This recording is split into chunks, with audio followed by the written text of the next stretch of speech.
আমরা লাস্ট ক্লাসের স্লাইডটা আবার দেখাচ্ছি, যে বলা হয়েছিল ইএমএফ সিরিজে যে মেটালগুলো আছে তার পজিশন চেঞ্জ করতে পারে।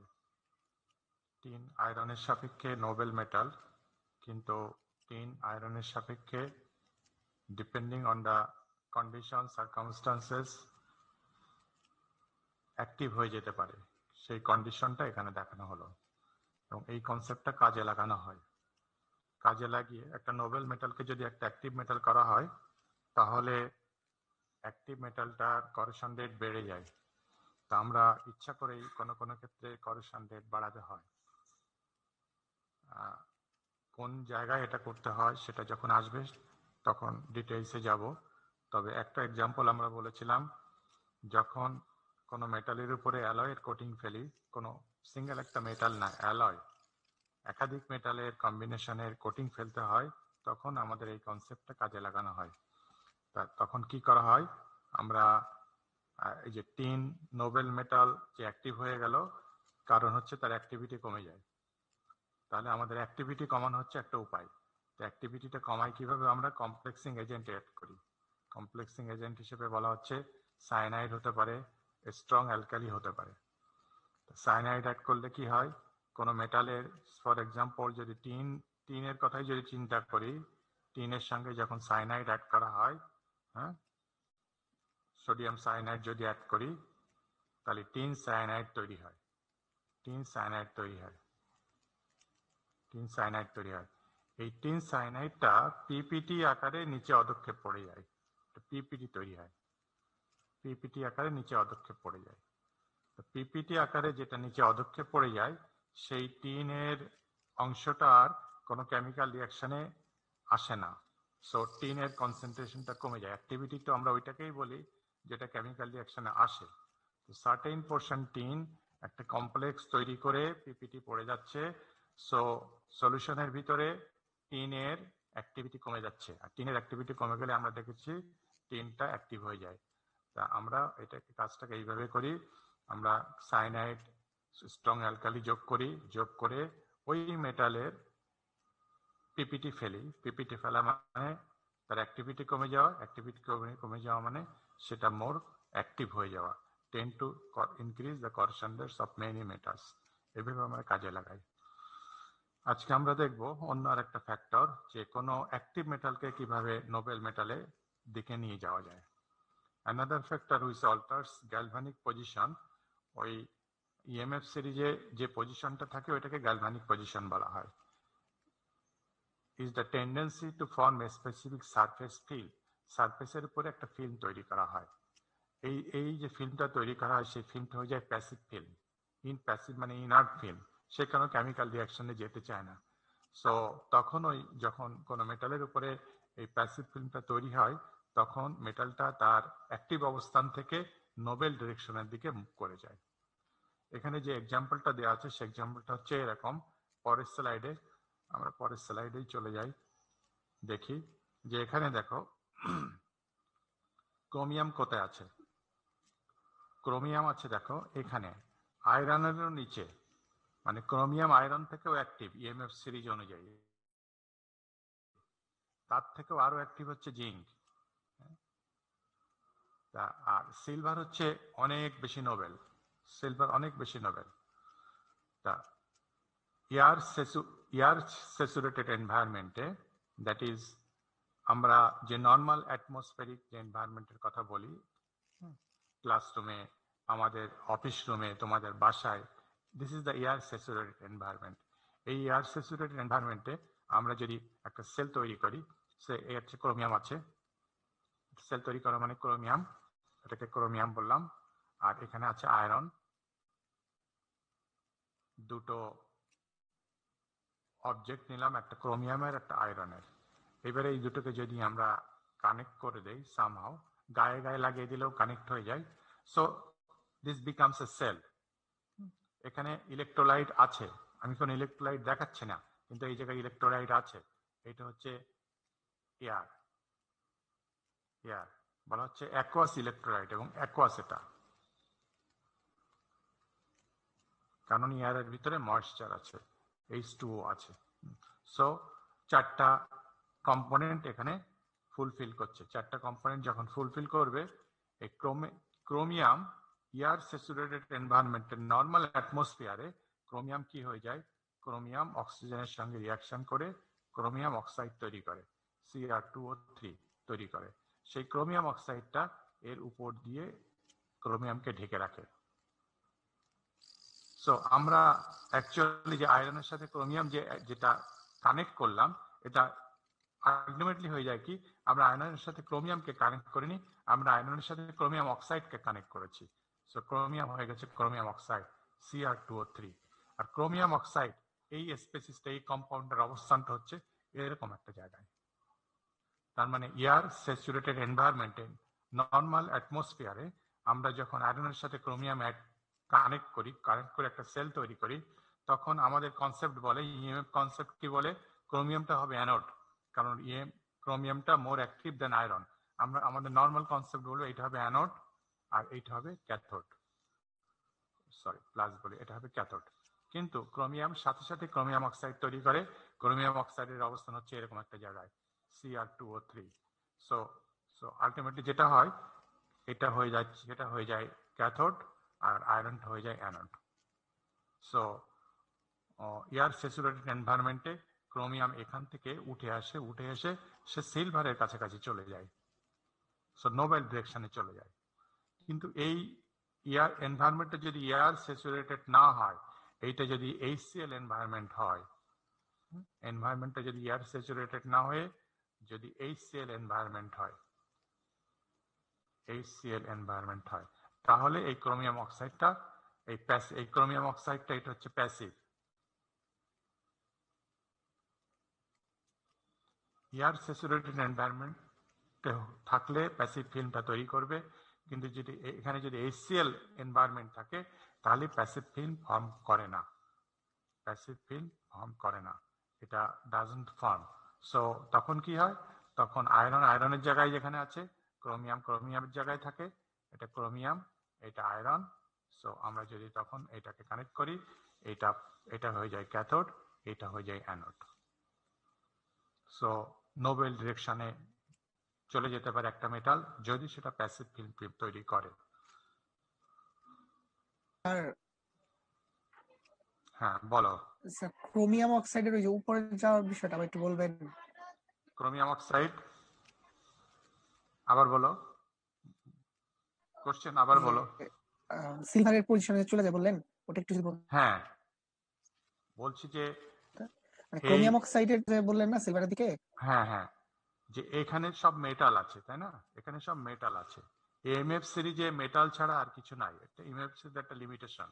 এরপরে আমরা গ্যালভানিক সিরিজ পড়বো, গ্যালভানিক সিরিজে মেটাল ছাড়াও আরো অনেক কিছু আছে। তো যদি এখানে মেটাল ছাড়া আর কিছু ঢোকানো হতো, ফর এক্সাম্পল ক্রোমিয়াম অক্সাইড এই স্পেসিসটা এই কম্পাউন্ডটা ঢোকানো হতো, তাহলে এই কম্পাউন্ডটার অবস্থান আসতো এই জায়গায়। ক্রোমিয়াম অক্সাইডের পটেনশিয়াল, রিডাকশন পটেনশিয়ালটা এরকম একটা জায়গায়, কিন্তু ক্রোমিয়ামের রিডাকশন পটেনশিয়ালটা হচ্ছে এরকম জায়গায়।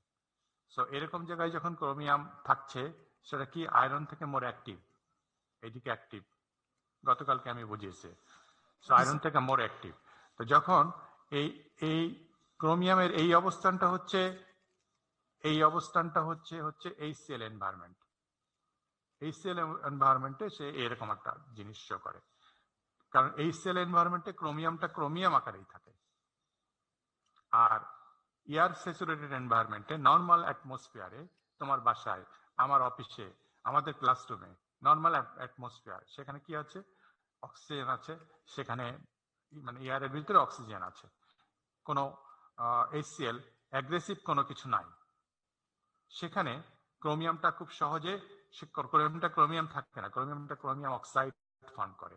তুমি গতকালকে বোধহয় বলছিলা যে এসএস এর যে কনসেপ্টটা, এসএস এর উপরে এসএস কে আমরা নর্মাল এনভায়রনমেন্টে কি হয়,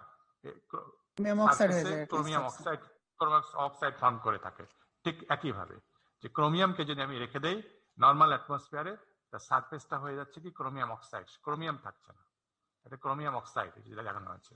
তো যখন আমি কানেক্ট করছি, এটা তো আমি বুঝতেছি না ক্রোমিয়াম অক্সাইড হলো না ক্রোমিয়াম হলো। আমি মনে করলাম যে আমি যদি না জানি, তাহলে আমি বলবো যে ক্রোমিয়ামের সঙ্গে আমি আয়রনকে কানেক্ট করেছি। তাহলে ইএমএফ সিরিজ অনুযায়ী কি বলে, ক্রোমিয়াম হচ্ছে আয়রনের থেকে মোর অ্যাক্টিভ। তাহলে আমি বলবো হচ্ছে কি, আমার না জানা থাকলে ক্রোমিয়ামটা অ্যানোড আর আয়রনটা ক্যাথোড। কিন্তু ঘটনা যেটা ঘটে,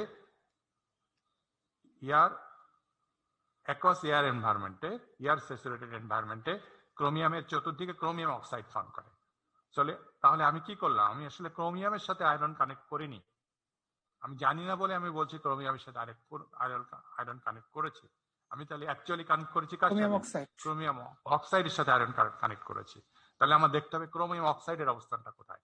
ক্রোমিয়ামের অক্সাইডের যদি আমরা পটেনশিয়াল বের করি, ক্রোমিয়াম অক্সাইডের অবস্থানটা হচ্ছে এই সিলভারের কাছাকাছি, এরকম একটা জায়গায়। তাহলে তাহলে আমি কানেক্ট করেছি তো ক্রোমিয়াম অক্সাইডের সাথে আয়রনের। আমি বুঝিনি বলে আমি বলছি ক্রোমিয়ামের সাথে আয়রন কানেক্ট করেছি। তাহলে এখন এই দুটোর সাপেক্ষে অ্যানোড কে? অ্যানোড হচ্ছে আয়রন, ক্যাথোড হচ্ছে ক্রোমিয়াম অক্সাইড। তাহলে যেটা মানে, এবং আমি তো নিজে ক্রোমিয়াম অক্সাইড তৈরি করে দেইনি, আমি দিয়েছিলাম ক্রোমিয়াম। সে ক্রোমিয়ামরা এয়ার স্যাচুরেটেড এনভায়রনমেন্টে অটোমেটিক্যালি ক্রোমিয়াম অক্সাইড তৈরি হয়ে গেছে। তার মানে ক্রোমিয়াম, আমি এইভাবেই বলতে পারি, ক্রোমিয়ামটা এখান থেকে সে উঠে এখানে চলে এসছে তার পটেনশিয়াল অনুযায়ী। জি স্যার, বুঝতে পারছি এখন। ঠিক আছে, তাহলে তাহলে কি হয়ে যাচ্ছে, ওইটা হয়ে যাচ্ছে ক্যাথোড আর আয়রনটা হয়ে যাচ্ছে অ্যানোড। কিন্তু এইটাকে না করে এই ক্রোমিয়াম অক্সাইড হয়ে যায়, বলা হচ্ছে এয়ার স্যাচুরেটেড এনভায়রনমেন্টে। কিন্তু এনভায়রনমেন্টে যদি HCl হতো, তাহলে ক্রোমিয়ামের উপরে ক্রোমিয়াম অক্সাইডের কোনো প্যাসিভ ফিল্ম তৈরি হতো না। তৈরি না হলে ক্রোমিয়ামের জায়গায় থাকতো। তো সেই ক্ষেত্রে তখন কানেকশনটা হতো ক্রোমিয়ামের সাথে আয়রনের। সো তখন ক্রোমিয়ামটা অ্যানোড হিসেবে কাজ করতো, আয়রনটা ক্যাথোড হিসেবে কাজ করতো। তার মানে ইএমএফ সিরিজ থেকে আমি যদি এইটা বলতে চাই, এটা HCl এনভায়রনমেন্টে যখন আমি বলবো, তখন ইএমএফ সিরিজের যে ইনফরমেশনটা দিবে, দ্যাট ইনফরমেশন ইজ কারেক্ট। কিন্তু যদি আমি এয়ার স্যাচুরেটেড এনভায়রনমেন্টে বলি ক্রোমিয়ামের সাথে আয়রনের কাপলিং, তাহলে যে ইনফরমেশনটা দিবে সেই ইনফরমেশনটা ভুল। এখানে আবার অ্যাডিশনাল ইনফরমেশন চলে আসবে, ক্রোমিয়াম আর ক্রোমিয়াম নেই, ক্রোমিয়াম অক্সাইড ফর্ম করে এখানে চলে গেছে। সো ক্রোমিয়াম হচ্ছে ক্যাথোড, ক্রোমিয়াম মানে ক্রোমিয়াম অক্সাইড হচ্ছে ক্যাথোড আর আয়রন হচ্ছে অ্যানোড। এই কথাটাই ওখানে বলা হয়েছে। ক্রোমিয়াম নিয়ার টু জিঙ্ক, ক্রোমিয়ামে জিঙ্কের কাছে আছে আয়রন যেখানে আছে, আয়রনের নিচে আছে ক্রোমিয়াম। আয়রনের নিচে মানে এদিকে হচ্ছে অ্যাক্টিভ, এটি হচ্ছে অ্যাক্টিভ। ক্রোমিয়ামের নিচে আছে জিঙ্ক, জিঙ্কের নিচে আছে অ্যালুমিনিয়াম, অ্যালুমিনিয়ামের নিচে আছে ম্যাগনেসিয়াম, আর সিলভার আছে এত উপরে, অনেক উপরে, অনেক Nobel. Chromium near to zinc behaves more like silver, that is, এইটা উঠে চলে আসে কোথায়? এখানে চলে আসে, এখানে চলে আসে। In many air saturated aqueous solution, air saturated aqueous solution বলতে আমার অফিস রুম, আমার বাসা, তোমার বাসা, আমাদের ক্লাসরুম ইত্যাদি। কারণটা কেন? ওই যে কারণটা বললাম, প্যাসিভ ফিল্ম তৈরি করে সে। তাহলে যদি এটা তৈরি করে when coupled with iron, তাহলে আয়রনকে সাথে যেটা ক্রোমিয়ামকে কাপলিং করা হয়, কাপলিং মানে জয়েন্ট করা হয়, কি হবে? when coupled with iron, chromium becomes cathode, chromium cathode হয়ে যায়। কিন্তু দেখো এই কনসেপ্ট অনুযায়ী ক্রোমিয়াম ক্যাথোড হওয়ার কথা ছিল না, ইএমএফ এর কনসেপ্ট অনুযায়ী ক্রোমিয়াম ক্যাথোড হওয়ার কথা ছিল না, ক্রোমিয়াম অ্যানোড হওয়ার কথা ছিল, কিন্তু হচ্ছে ক্যাথোড। কারণ এটা আমরা জানলাম। And corrosion of iron accelerates, chromium cathode হয়ে যাচ্ছে বলে আয়রনের করেশন বেড়ে যায়, ক্রোমিয়ামের করেশন কমে যায়। বাট ইন HCl সলিউশন এই উল্টা কাজটা কেন হলো? প্যাসিভ ফিল্ম তৈরি করেছে বলেই হলো। কিন্তু HCl সলিউশনে no passive film is produce, কোনো প্যাসিভ ফিল্ম তৈরি করে না, ফলে ক্রোমিয়াম যেখানে আছে সেখানেই থাকে। সো ক্রোমিয়াম তখন অ্যানোড হয়ে যায়, অ্যানোডিক টু আয়রন, তখন অ্যানোড হিসেবে কাজ করে। সেটা এখানে দেখানো হলো। ক্রোমিয়ামে আয়রনের নিচে ক্রোমিয়াম, ক্রোমিয়ামের নিচে জিঙ্ক, আর সিলভার কত নোবেল, এটা হচ্ছে নোবেল, এই ডিরেকশন হচ্ছে নোবেল। এবং এই কনসেপ্টেই এসএস কাজ করে।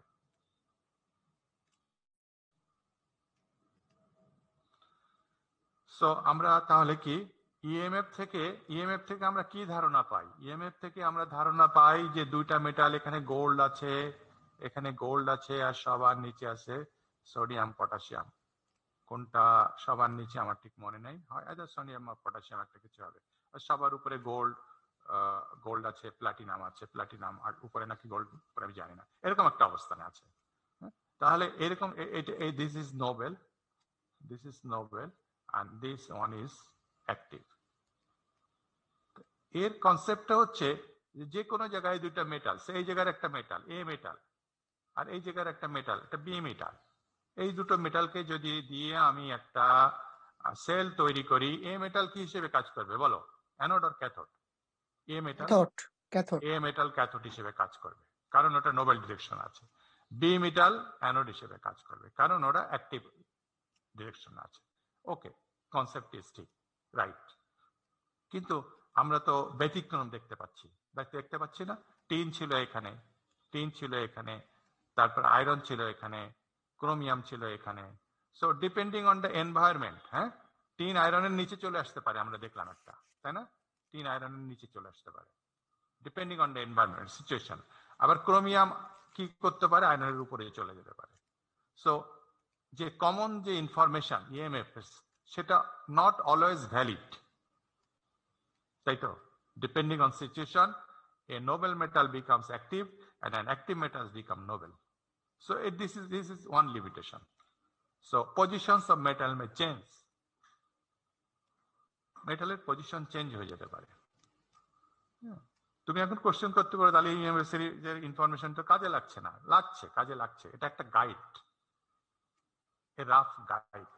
আমরা প্রিলিমিনারি কিছু হিন্টস পাই, এই কাজে লাগে। এই যে দুই একটা এক্সাম্পল দেখানো হলো বলে যে সব ক্ষেত্রে এরকম ব্যতিক্রম তা না। So is a rough guide, not always true.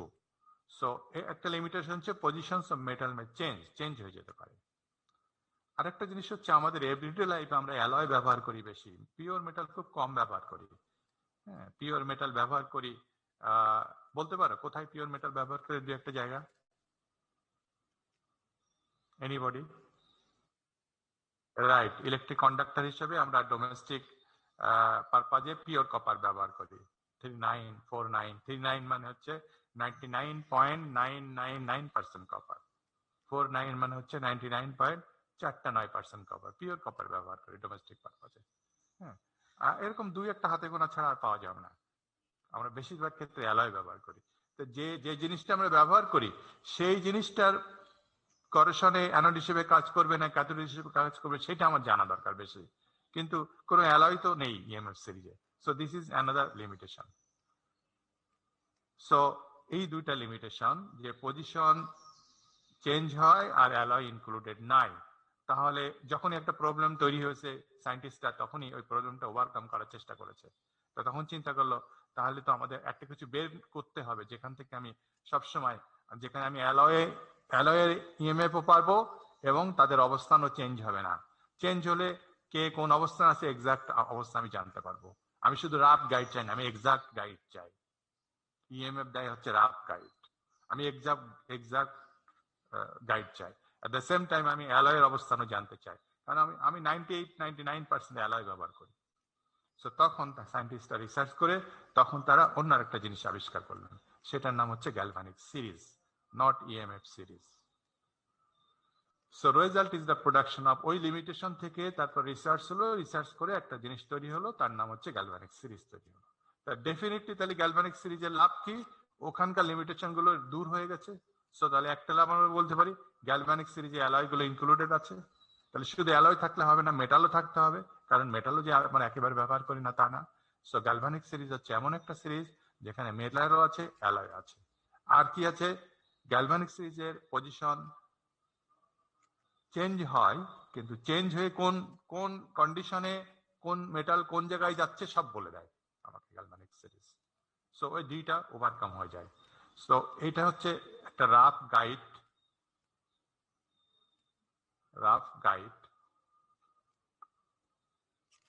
আর এটা হচ্ছে অ্যাকচুয়াল অবস্থা বলে দেয়, অ্যাকচুয়াল কন্ডিশন কন্ডিশন আমরা জানতে পারি। এটা তাই বলে রাত গাইডটাকে ফেলে দেওয়া যাবে না। হ্যাঁ, বলা হয় ওল্ড ইজ গোল্ড। ওই এইটা কনসেপ্টটা আগে ডেভেলপ হয়েছিল বলে লিমিটেশন আসে বলেই আমরা নেক্সট স্টেপে যেতে পারি। ওই লিমিটেশন না আসলে আমরা এই নেক্সট স্টেপে যেতে পারবো না। ভুল থেকে শুদ্ধি আসে, তো সেই জন্য এটা ফেলে দেওয়া যাবে না, এটাও ইম্পর্ট্যান্ট। কিন্তু অ্যাকচুয়াল গাইড হচ্ছে আমার গ্যালভানিক সিরিজ। দেখা যায় গ্যালভানিক সিরিজটা কই, গ্যালভানিক সিরিজ কি বলে। সো গ্যালভানিক সিরিজটা হচ্ছে কি আগের মতোই কনসেপ্ট। ওখানে ছিল ইএমএফ সিরিজে অর্ডারলি অ্যারেঞ্জমেন্ট অফ মেটালস, এখানে বলা হচ্ছে orderly arrangement of metals and alloys. Alloy include করা আছে অ্যাজ পার দেয়ার অ্যাকচুয়াল মেজার, এখানে অ্যাকচুয়াল বলা হয়েছে।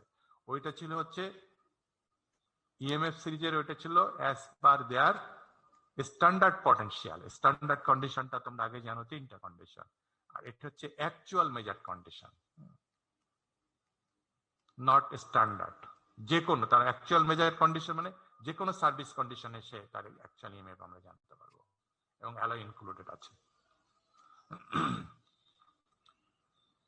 So some metals occupy two positions, active and passive. যেমন এটা হচ্ছে কি, এটা হচ্ছে যে ইএমএফ সিরিজে তাহলে আমি ক্রোমিয়ামকে ইএমএফ সিরিজে ক্রোমিয়ামকে দুইটা অবস্থানে দেখতে পাচ্ছি।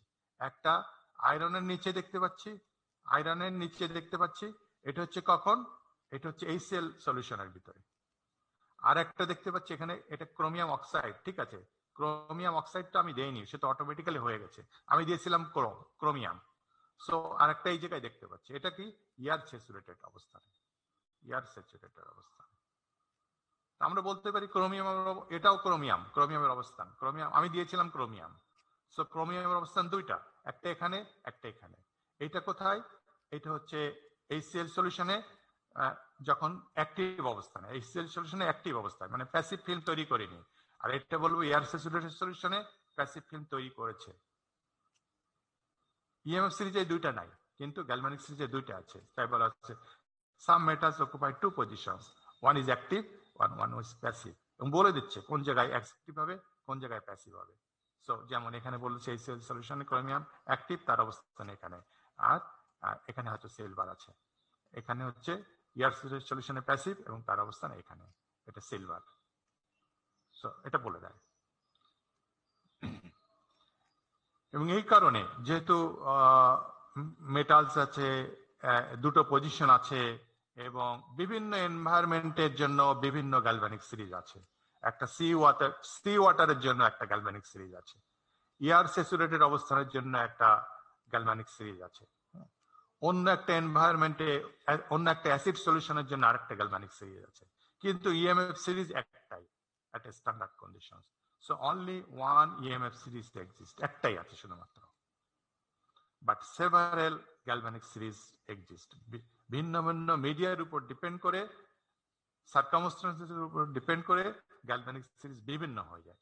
এবং কোন একটা গ্যালভানিক সিরিজ বললে, দেখালে সেটা বলতে হবে এটা কোন এনভায়রনমেন্টে গ্যালভানিক সিরিজটা। So several galvanic series exist depending on differences in tendency to form surface films.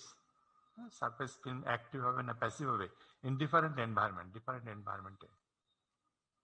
So এই দুটো হচ্ছে পার্থক্য, এই কয়েকটা হচ্ছে পার্থক্য, যে ইএমএফ সিরিজ আর গ্যালভানিক সিরিজের ভিতর পার্থক্যটা কি। যেমন এই একটা গ্যালভানিক সিরিজ দেওয়া আছে, একটা গ্যালভানিক সিরিজ ইন সি ওয়াটারের গ্যালভানিক সিরিজ। তো এখানে দেখো মেটাল আছে, platinum, gold, graphite, this are metals. এখানে দেখো অ্যালয় আছে, দুটো alloy, chromel alloy, Hastelloy, stainless steel alloy. So এইগুলো সব অ্যালয়। সো মেটালও আছে, অ্যালয়ও আছে। এইটা হচ্ছে নোবেল ডিরেকশন, আর তো এইটা হচ্ছে মানে এইটা হচ্ছে এর নিচ থেকে আছে, নিচে গেছে, নিচে দেখানো যাচ্ছে না বলে এখান থেকে কেটে পাশে আনা হয়েছে। সো এই ব্রাশ কপারের থেকে, ব্রাশে সি ওয়াটারে কপারের থেকে ব্রাশ হচ্ছে মোর অ্যাক্টিভ, এবং তার থেকে আরো অ্যাক্টিভ হচ্ছে this one and so on, এভাবে চলতে। সব থেকে অ্যাক্টিভ হচ্ছে ম্যাগনেসিয়াম আর ম্যাগনেসিয়াম অ্যালয়েস, জিঙ্ক ইত্যাদি। এখন যদি সি ওয়াটার না দিয়ে আমি যদি অন্য একটা এনভায়রনমেন্ট দেই, তখন এর অর্ডার চেঞ্জ হয়ে যেতে পারে। So this is one galvanic series where applicable in seawater. So another galvanic series in air saturated environment. So দুইটা অবস্থান এখানে আছে, একই মেটালে দুইটা জায়গায় থাকতে পারে। দেখো এখানেও বলছে 18.8 molybdenum stainless steel আর 18.8 molybdenum stainless steel। এই জায়গায় molybdenum stainless স্টিলটা অ্যাক্টিভ অবস্থানে দেখাচ্ছে, আর এই জায়গায় 18.8 molybdenum stainless স্টিলটা প্যাসিভ অবস্থায় দেখাচ্ছে। যেটা প্যাসিভ ফিল্ম তৈরি করবে সেটা ডেফিনেটলি নোবেল ডিরেকশনে থাকবে। এটা একই অ্যালয়, কিন্তু এটা নোবেল ডিরেকশন আছে, এটা অ্যাক্টিভ ডিরেকশন আছে। তোমাদের কাছে কোনো কোশ্চেন আছে এই মুহূর্তে? প্যাসিভ আর অ্যাক্টিভ মানে পার্থক্যটা কি আসলে? প্যাসিভ ফিল্ম তৈরি করেছে আর প্যাসিভ ফিল্ম তৈরি করিনি, রাইট, ক্রোমিয়ামের মতো। হ্যাঁ স্যার, এখানে কি মলিবডেনাম 18 মলিবডেনামের প্যাসিভ ফিল্ম তৈরি হয়, মানে কিসের উপরে তৈরি হয়? এখানে রাইট, ভালো একটা কোশ্চেন করেছো। এখানে 18 এর মানেটা হচ্ছে 18% ক্রোমিয়াম, দিস ইজ ক্রোমিয়াম। আর 8 মানে হচ্ছে 8% নিকেল, দিস ইজ নিকেল। আর মলিবডেনাম অ্যারাউন্ড 2% থাকে, এটা অ্যারাউন্ড এক্স্যাক্টলি না, সেই জন্য পার্সেন্টেজটা বলা হয়নি। অ্যারাউন্ড 2% থাকে, অ্যারাউন্ড 2%। তো প্যাসিভ ফিল্মটা তৈরি করে ক্রোমিয়ামের। ঠিক আছে, এই জায়গায় প্যাসিভ ফিল্ম তৈরি করেছে, ফলে সে কি হচ্ছে, সে তোমার নোবেল ডিরেকশনে আছে। এই জায়গায় প্যাসিভ ফিল্ম তৈরি করেনি, একই জিনিস, 18% ক্রোমিয়াম, 8% নিকেল, আর মলিবডেনাম অ্যারাউন্ড 2%। প্যাসিভ ফিল্ম তৈরি করেনি, সে অ্যাক্টিভ অবস্থানে আছে। আমি যে স্টেইনলেস হলে স্যার মানে আমরা ক্রোমিয়ামের পরে প্যাসিভ ফিল্ম পরে ওরকম না, সেটাই, তাহলে আর কি মানে এটাই স্টেনলেস স্টিল, এটাই স্টেনলেস স্টিল। স্টেনলেস স্টিলের ডেফিনেশন হচ্ছে 11 বা ফার্স্ট ক্লাসে বলেছিলাম 12% উপরে ক্রোমিয়াম থাকলে তাকে স্টেনলেস স্টিল বলে। সো 18% ক্রোমিয়াম আছে, so stainless steel, this is stainless steel, this is stainless steel. এখানে পড়েছে প্যাসিভ ফিল্ম আছে, এখানে প্যাসিভ ফিল্ম নাই। এক্সাক্ট কোশ্চেনটা এখন আসেনি। মানে স্যার জিনিসটা হচ্ছে কি যে সি ওয়াটারে আইদার পড়বে অথবা পড়বে না, সো হ্যাঁ, একটা থাকার কথা না, দুটেই কেন? Right, this is the question what I wanted. হ্যাঁ, এটা হচ্ছে সি ওয়াটার এর কম্পোজিশন কি সব জায়গায় আবার একরকম? সারা দুনিয়ায় সি ওয়াটার আছে না? জি স্যার। সি ওয়াটার মানে কি? Saline water. কি আছে? ক্লোরিন আছে। এই ক্লোরিনের কনসেন্ট্রেশন, হ্যাঁ, ক্লোরিন মানে কি? ওই যে বলা হয়েছিল HCl, HCl এনভায়রনমেন্টে কি হয়? ক্রোমিয়াম অক্সাইড ফর্ম করে আর করে না? করে না। এখন HCl মানে কি? এখানে হাইড্রোজেন আছে আর ক্লোরিন আছে, তাহলে সি ওয়াটারে এটা আছে। পানির ভিতরে হাইড্রোজেনও থাকে, ক্লোরিনও থাকে, কিন্তু সব সি ওয়াটারে HCl এর কনসেন্ট্রেশন একরকম থাকে না। তোমরা নিজেরা কি এখন অ্যান্সারটা দিতে পারবা? তাহলে এটা কোন জায়গায় আর এটা কোন জায়গায়? জি স্যার, বুঝতে পারছি। বলো তো এটা কোন জায়গায়, কোন সি ওয়াটারে? যেখানে HCl এর কনসেন্ট্রেশনটা কম আর কি। কম না স্যার, বেশি স্যার, ওই কারণে পড়তে পারে না। বেশি কারণে না, বেশি কারণে পড়তে পারেনি, রাইট। জি স্যার। এখানে HCl মানে স্যালাইনিটি বেশি এই জায়গাটার, তো ভাই সেই জন্য একই অ্যালয়, তো একই অ্যালয় এক সি ওয়াটারে পড়বে আবার পড়বে না, সেটা আবার কেমন কথা? সি ওয়াটারের কনসেন্ট্রেশনে স্যালাইনিটি বিভিন্ন জায়গায় বিভিন্ন দেশে বিভিন্ন রকম। হ্যাঁ,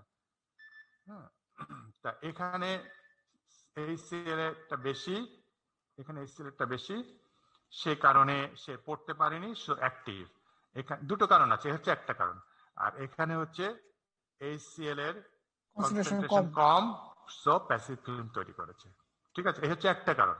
সেকেন্ড আর একটা কারণ আমি বলি, যে এই জায়গার যে কনসেন্ট্রেশনটা আছে ঠিক একই কনসেন্ট্রেশন এখানেও আছে, ধরে নাও, তাহলে এখানেও প্যাসিভ ফিল্ম তৈরি করেছে, তো এখানেও তো প্যাসিভ ফিল্ম তৈরি করার কথা, একই কনসেন্ট্রেশন যদি আমি বলি, জি স্যার, তাই না? কিন্তু এই জায়গায় পানির যে কারেন্ট স্রোত too much, current is too high, যে কারণে প্যাসিভ ফিল্মটাকে কারেন্ট কি করছে, ইরোশন করে নিয়ে চলে যাচ্ছে, আর এই জায়গার কারেন্ট লো অথবা নাই মোটে। সো প্যাসিভ ফিল্মটা স্টেবল থেকে যাচ্ছে, তাকে ইরোশন আউট করতে পারছে না। বোঝা গেছে? জি স্যার। দুটো কারণ হতে পারে, এক কনসেন্ট্রেশন আর এক হচ্ছে কারেন্ট কতটা আছে বেশি কতটা নাই ইত্যাদি। সো সো একই এনভায়রনমেন্টে একই মেটাল দুই রকম অবস্থানে থাকতে পারে। কিন্তু দেখো ওই ইএমএফ সিরিজে ওই যে ক্রোমিয়ামও যে দুই জায়গায় থাকতে পারে সেটা বলা নেই, ওর লিমিটেশন হচ্ছে ওইটা, কিন্তু এখানে সব বলা আছে। আরেকটা এক্সাম্পল, এই যে 18, this is the very well known SS stainless steel, very well known stainless steel. মনে রাখবা, ইন্টারভিউতে জিজ্ঞেস করা হয়, what do you mean by 18 stainless steel? Stainless steel containing 18% chromium and 8% nickel is called stainless steel. Very well known stainless steel. So এখানে সে passive film তৈরি করেছে, এখানে প্যাসিভ ফিল্ম তৈরি করেনি, এরকম আরো অনেক কিছু আছে। সো গ্যালভানিক সিরিজ প্রথমে হচ্ছে ডিপেন্ডিং অন দ্য এনভায়রনমেন্ট, অনেকগুলো হতে পারে, এক এক এনভায়রনমেন্টের জন্য এক একটা হবে। আবার একই এনভায়রনমেন্টে একটা মেটাল দুই জায়গায় থাকতে পারে, অথবা একটা অ্যালয় দুই জায়গায় থাকতে পারে। এই whereas EMF সিরিজ মাত্র একটাই এক্সিস্ট করে এবং তার সেখানে কোনো অ্যালয় নেই, এই সব কথাগুলো বলতে হবে। এখানেও জিজ্ঞাসা করে, আমরা ইন্টারভিউতে জিজ্ঞাসা করি, what is the difference between EMF series and galvanic series? বলতে পারে না, এইদিকে পড়ে যায় ঠিকই, পরের দিকে কেউ কেউ সবাই তো কনসেন্ট্রেশন এক নেই, কেউ ঠিক মতো বুঝতেছে না, আর কেউ বুঝলেও পরে ভুলে যায়। সো এই আমার ইএমএফ সিরিজ আর গ্যালভানিক সিরিজ শেষ হলো, এখন হচ্ছে লিকুইড জাংশন পটেনশিয়াল। এটা আবার কি জিনিস দেখো, আমরা একটু আগে বললাম যে এই আমি আয়রন নিলাম আর এই হচ্ছে ক্রোমিয়াম নিলাম। আমি ধরে নেই এটা নর্মাল এনভায়রনমেন্ট, না এই সেল এনভায়রনমেন্টই ধরে নেই, একটা ধরে নিলেই হলো। এই সেল এনভায়রনমেন্ট ধরলে কি হবে, ক্রোমিয়ামটা কি হবে, অ্যানোড আর ক্যাথোড? বলো। ক্রোমিয়ামটা স্যার অ্যানোড হবে, আর আয়রনটা হবে ক্যাথোড, তাই না? এই তো অ্যানোড আর ক্যাথোড হওয়া মানে একটা কারেন্ট ইলেকট্রন ফ্লো করবে, হ্যাঁ। আর এখানে তো আছে ইলেকট্রোলাইট আছে, ইলেকট্রোলাইট নাই না, অ্যাকোয়াস ইলেকট্রোলাইট এসসিএলই তো আছে না স্যার? এসসিএলই আছে, রাইট, ইলেকট্রোলাইট তো আছে, তাই না? সো সেল তৈরি হয়েছে, সেল তৈরি হওয়া মানে ইলেকট্রন ফ্লো হবে, সো কারেন্ট ফ্লো হবে। এই যে ইলেকট্রন আর কারেন্ট ফ্লো হচ্ছে তার জন্য একটা ড্রাইভিং ফোর্স তো লাগে। ড্রাইভিং ফোর্সটা কি, এই দুইজনের যে একটা পটেনশিয়াল ডিফারেন্স, পটেনশিয়াল ডিফারেন্সটা কোথায় আমরা ইএমএফ সিরিজে রেখেছি, যে এখানে আছে ক্রোমিয়াম, এখানে আছে আয়রন। সো দুই জায়গায় থাকার কারণে তাদের ভিতরে একটা পটেনশিয়াল ডিফারেন্স তৈরি হয়েছে, সেই পটেনশিয়াল ডিফারেন্সের কারণে একটা কারেন্ট ফ্লো হবে, তাই না? দুই জায়গায়। একটু এমন যদি হতো, একটা হাইপোথেটিক্যাল কাল্পনিক চিন্তা করে নাও, ক্রোমিয়াম আর আয়রন দুটো এই জায়গায় আছে, একই জায়গায় আছে, তাহলে কি, এবং এখানে যে জিনিসটা আছে তার কনসেন্ট্রেশন একই আছে, তাহলে কি হতো? আমি কাজ লাগালাম, সো কোনো ড্রাইভিং ফোর্স থাকতো না, ড্রাইভিং ফোর্স না থাকলে কোনো কারেন্ট ফ্লো হতো না, কোনো কারেকশন হতো না, কিছুই হতো না। তাহলে আমরা এখানে কি দেখছি, দুটা সলিড জিনিস কে যদি কানেক্ট করা হয়, হ্যাঁ, এবং ওই সলিড দুটা জিনিসের ভিতরে যে একটা তাদের যে পটেনশিয়ালের ডিফারেন্সের কারণে একটা তাদের একটা ড্রাইভিং ফোর্স তৈরি হয়, যে কারণে কারেন্ট ফ্লো হয়, কারেকশন হয় ইত্যাদি।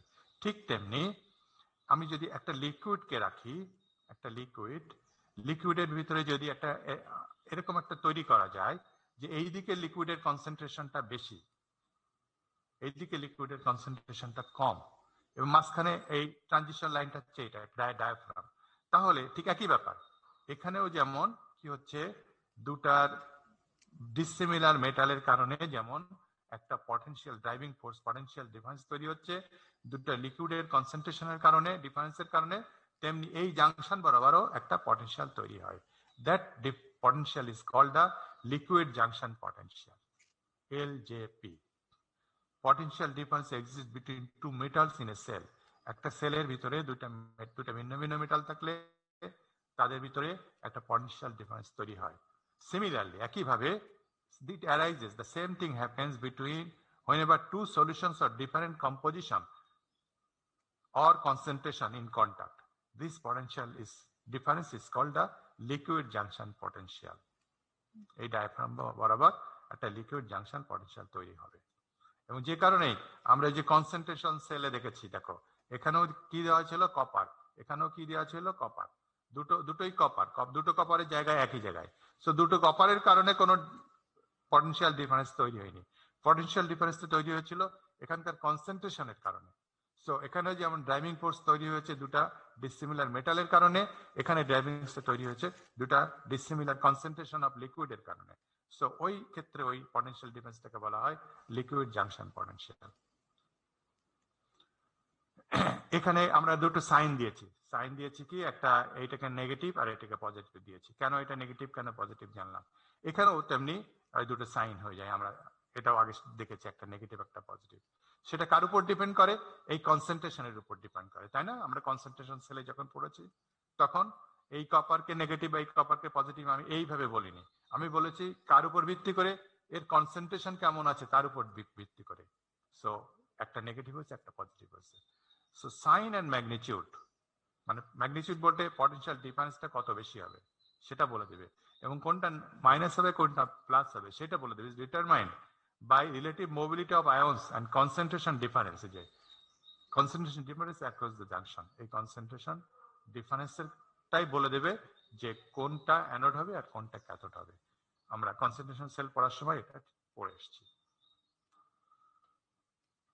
দেন রেফারেন্স ইলেকট্রোডটা আমরা আগে পড়েছি standard hydrogen electrode, SHE, standard hydrogen electrode. Reference electrode হচ্ছে ওই ইলেকট্রোড যার potential always same, depending on the environment potential never changes. Standard hydrogen ইলেকট্রোডের পটেনশিয়াল কত? E0 সমান হচ্ছে 0। তেমনি এবং রেফারেন্স হাইড্রোজেন ইলেকট্রোড আমরা কোথায় ইউজ করি? আমরা যদি কোনো কিছুর পটেনশিয়াল মেজার করতে যাই, ইএমএফ মেজারমেন্ট করতে যাই, তাহলে আমরা কি করি? আমরা করি কি যে একটা সার্কিটের ভিতরে একটা সার্কিটে আমরা ভোল্ট মিটার দেই, এখানে একটা ভোল্ট মিটার দেই, ভোল্ট মিটার দিয়ে তখন আমরা পটেনশিয়াল মেজার করি। এইদিকে ধরো একটা ইলেকট্রোড আছে, এদিকটা একটা ইলেকট্রোড আছে। এই ভোল্ট মিটারটা আসলে কি করে? একটা সাপেক্ষে আর একটা পটেনশিয়াল ডিফারেন্সটা দেয়। কোনো এটার আলাদা পটেনশিয়াল আমাকে বলে না, এটার আলাদা পটেনশিয়াল আমাকে বলে না voltmeter. So observe value represent simultaneous reactions at both electrode. দুটো ইলেকট্রোড পটেনশিয়ালের কথাই আমাদেরকে বলে আমরা যখন মেজার করি ল্যাবরেটরিতে। কিন্তু রেফারেন্স ইলেকট্রোড কি করে? সে প্রত্যেকটা ইলেকট্রোডের আলাদা আলাদা পটেনশিয়াল বলে দেয়। হ্যাঁ, সেক্ষেত্রে আমাকে কি করতে হবে? আমি এইটার পটেনশিয়াল জানতে চাই, হ্যাঁ, এক্স মেটাল, তাহলে এই জায়গায় আমাকে রেফারেন্সটা দিতে হবে, রেফারেন্সটাই দিতে হবে। সো হাইড্রোজেন যদি দেই তাহলে এইখানে হাইড্রোজেনটা 0, সো এটার পটেনশিয়াল ডাইরেক্টলি বলে দেবে। So reference electrode is used to measure the EMF of one electrode only. একটা ইলেকট্রোড, আমরা ভোল্টমিটার দিয়ে একটা ইলেকট্রোড পাই না, বোথ ইলেকট্রোড একসঙ্গে পাই। আর ওয়ান ইলেকট্রোড যদি বের করতে চাই তাহলে আমাকে রেফারেন্স ইলেকট্রোড ব্যবহার করতে হয়। এবং রেফারেন্স ইলেকট্রোডের has a fixed value of potential, যেমন হাইড্রোজেনেরটা 0 বলা আছে, রিগার্ডলেস অফ এনভায়রনমেন্ট। সে যে এনভায়রনমেন্টে নিয়ে যায় না কেন, reference electrode of hydrogen of is always 0। কিন্তু আরো কিছু, তাহলে এখন আবার এটা আবার কেন পড়ছি, আরো কিছু রেফারেন্স ইলেকট্রোড আছে, সেগুলো এখন দেখবো বলে। Any change in the reference electrode is the result of potential of electrode under observation. হ্যাঁ, বলা হচ্ছে যে এখানে একটা রেফারেন্স ইলেকট্রোড রাখলাম, সে হাইড্রোজেনই রাখলাম, রেখে এখানে একটা এক্স মেটাল দেখলাম, এখানে আমি একটা পটেনশিয়াল পাবো, সেই পটেনশিয়ালটা হবু এইটার পটেনশিয়াল। এইবারে এটাকে সরিয়ে আমি ওয়াই নিলাম, এখানে পটেনশিয়াল ডিফারেন্সটা ভিন্ন একটা পাবো, V1 পাবো। এই ভিন্ন পাওয়ার কারণ হচ্ছে যে এখানে যে অন্য মেটাল দিয়েছি তার পটেনশিয়ালের কারণে। সো এই যে চেঞ্জটা আমি দেখতে পাবো, চেঞ্জটা কি কারণে? এটার কারণে না, এই আর একটা যে ভিন্ন মেটাল দিয়েছি তার কারণে। Any change in reference electrode is the result of potential of electrode under observation. অবজারভেশনে কি আছে, যে আছে তার চেঞ্জের কারণে পটেনশিয়াল চেঞ্জটা আমরা দেখতে পাবো। তেমনি আরো একটা ল্যাবে স্ট্যান্ডার্ড হাইড্রোজেন ইলেকট্রোড কম ব্যবহার করা হয়। ল্যাবরেটরি যেগুলো ব্যবহার করা হয় সেরকম একটা রেফারেন্স ইলেকট্রোড হচ্ছে ক্যালোমেল রেফারেন্স ইলেকট্রোড। সেটার গঠনটা কেমন? সেটার গঠনটা হচ্ছে এরকম। এটা দেখতে একটু জটিল মনে হচ্ছে, কিন্তু এটা যখন তুমি মার্কেট থেকে কিনবা, সে মার্কেট থেকে তুমি ওই যে এরকমই পাবা, ওই SHC স্ট্যান্ডার্ড হাইড্রোজেন ইলেকট্রোডের মধ্যেই পাবা। এই সব এখান থেকে এই সব মেকানিজম, এই সবগুলো কি করা আছে, এর ভিতরে ঢোকানো আছে, এর ভিতরে মেকানিজমটা দেওয়া আছে। আর এটা হচ্ছে প্লাটিনাম, এই প্লাটিনামটা একটা এন্ড এই বাইরে আসছে এরকম। ফলে তুমি যখন একটা সেলে নিয়ে যাও, এইটা তোমার একটা আননোন ইলেকট্রোড যার পটেনশিয়াল তোমরা মেজার করতে চাও। এবার এইটা তোমার কি calomel reference electrode, calomel reference electrode এখানে আনবা।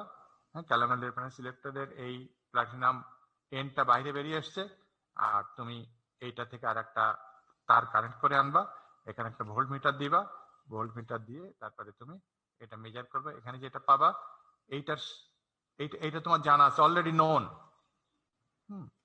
অলরেডি আমরা ল্যাবরেটরিতে তোমার ইলেকট্রিক্যাল সার্কিটে যখন ব্যবহার করেছো ইলেকট্রিক্যাল সেশন হলে, তখন কোনোটাই নন ছিল না।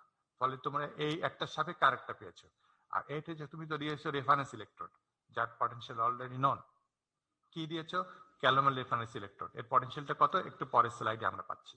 তো তুমি এরকম পাবা। এরকম পেয়ে যদি মেজার করে, এটা যেহেতু নন, তাহলে এখানে যেটা পাচ্ছ সেখান থেকে তোমার এইটার পটেনশিয়াল তুমি এটা হচ্ছে কি হাফ সেল পটেনশিয়াল, তুমি বের করতে পারবা ইন্ডিভিজুয়ালি। এটা পরে এটা জানলে এটা সরিয়ে দাও, আর একটা আননোন আনো, তারপর সেটার পটেনশিয়াল তুমি বের করবা। এইভাবে সব হাফ সেল পটেনশিয়াল তুমি বের করতে পারবা। ক্যালোমেল রেফারেন্স ইলেকট্রোডের গঠনটা কি? এরকম মার্কিউরাস ক্লোরাইড থাকে, তার নিচে মার্কারি থাকে, আর মার্কারির ভিতরে প্লাটিনাম একটা ওয়্যার ইমার্সড অবস্থায় থাকে, আর এই মার্কিউরাস ক্লোরাইডের উপরে থাকে পটাশিয়াম ক্লোরাইড সলিউশন। আর এটা সিম্পল ভাবে এই রকম থাকে। তুমি মার্কেট থেকে যখন কিনবা সিম্পলি এরকম একটা ওয়েটে কিনবা। তাহলে আমাদের জানতে হবে ক্যালোমেল রেফারেন্স ইলেকট্রোডের পটেনশিয়ালটা কত, এটা জানতে হবে। এটাকে বলা হয় calomel half cell reference electrode. Half cell কেন বলা হয়? হাফ সেল বলা হয় কারণ একটা কমপ্লিট সেলের সে অর্ধেক কভার করে, সেই জন্য calomel half cell reference electrode. Standard lab ইউজে এটা খুব বেশি ইউজ করা হয়, হাইড্রোজেন ইলেকট্রোডটা অত বেশি ইউজ করা হয় না। ইনফ্যাক্ট এইটা হচ্ছে more accurate, more practical standard reference electrode for lab use. So তার হাফ সেল রিঅ্যাকশন আছে, রিঅ্যাকশনটা কি? ওর ভিতরে আছে মার্কারি আছে, মার্কিউরাস ক্লোরাইড আছে, এই হাফ সেল রিঅ্যাকশনটা এত। আর তার পটেনশিয়ালটা হচ্ছে ইন এনি কন্ডিশন তার potential always this one, calomel half cell. হাইড্রোজেনের পটেনশিয়াল যেমন E0 স্ট্যান্ডার্ড হাইড্রোজেন ইলেকট্রোড, এটা ইন এনি কন্ডিশন 0, আর ক্যালোমেল হাফ সেল রিঅ্যাকশনের পটেনশিয়াল ইন এনি কন্ডিশন -0.268। এটা কি রিডাকশন পটেনশিয়ালটা? এটা রিডাকশন, অক্সিডেশন, ইমম্যাটেরিয়াল, মানে unique, not reduction not oxidation, unique, আচ্ছা, ইউনিক পটেনশিয়াল অলওয়েজ এটা। এবং এর গঠন পরিণতি বলছে pure mercury covers a platinum wire sealed in the glass bottom. ওই যে আগে যে ছবিটা দেখেছো, যে মার্কারির ভিতরে একটা প্লাটিনাম ওয়্যার আছে ডোমান অবস্থা। এই পর্যন্তই, এবং এই পর্যন্তই আমাদের ক্লাস টেস্ট হবে। একটা কোশ্চেন, সব রেফারেন্স ইলেকট্রোড কি হাফ সেল ইলেকট্রোড না? রাইট, সব রেফারেন্স ইলেকট্রোডই হাফ সেল, কারণ এটা হচ্ছে আর একটা হাফ সেল প্লের পটেনশিয়াল জানার জন্যই এটাকে ইউজ করা হয়। সব রেফারেন্সেরই half cell potential reference electrode. By convention half হাফ সেল কথাটা সবসময় বলা হয় না, বাই কনভেনশন বলা হয় reference electrode, calomel reference electrode. Half cell না বললেও এই হাফ সেলই ধরা হয়। যেমন হাইড্রোজেনের সময় হাফ সেল কথাটা বলা হয়নি, বা দুই একবার বলেছি, রেফারেন্স মানে হচ্ছে হাফ সেল। সো এই পর্যন্ত আমাদের ক্লাস টেস্ট হবে আগামী সপ্তাহে বুধবারে। এই বুধবারে ছুটি আছে, সো আগামী সপ্তাহে বুধবারে আমাদের এই পর্যন্ত ক্লাস টেস্টের কোশ্চেন হবে MCQ, fill in the blanks, short question, এরকম। এর যে কোনো একটা দিয়েই আমি সব কোশ্চেন করতে পারি, আবার যে কোনো 2 টাইপের মিশ্রণ দিতে পারি, এই 3 টাইপেরই মিশ্রণ দিতে পারি।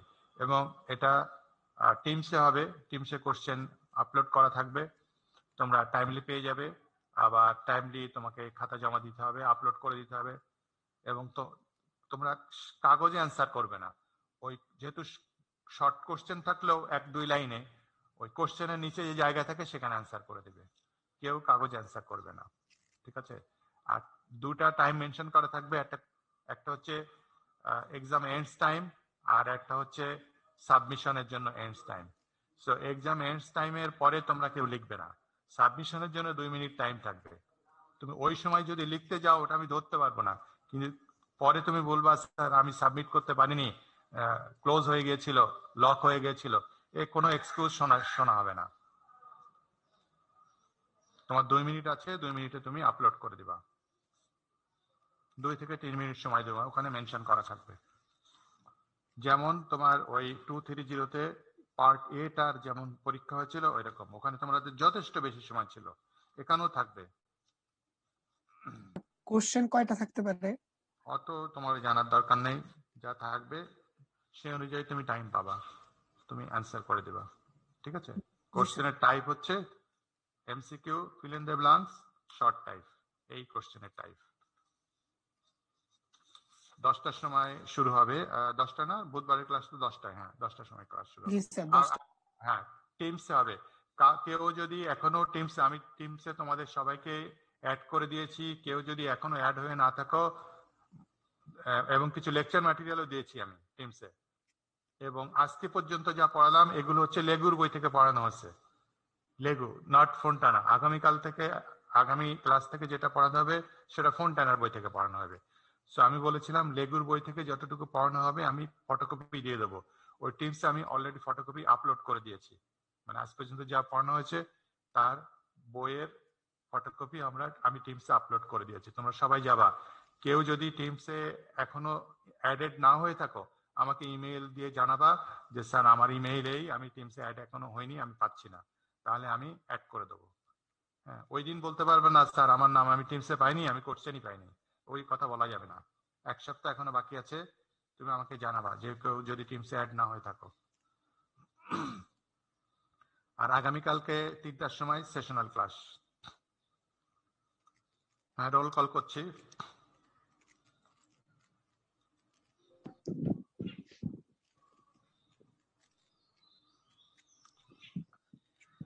Roll number 1, Yes, sir. 2,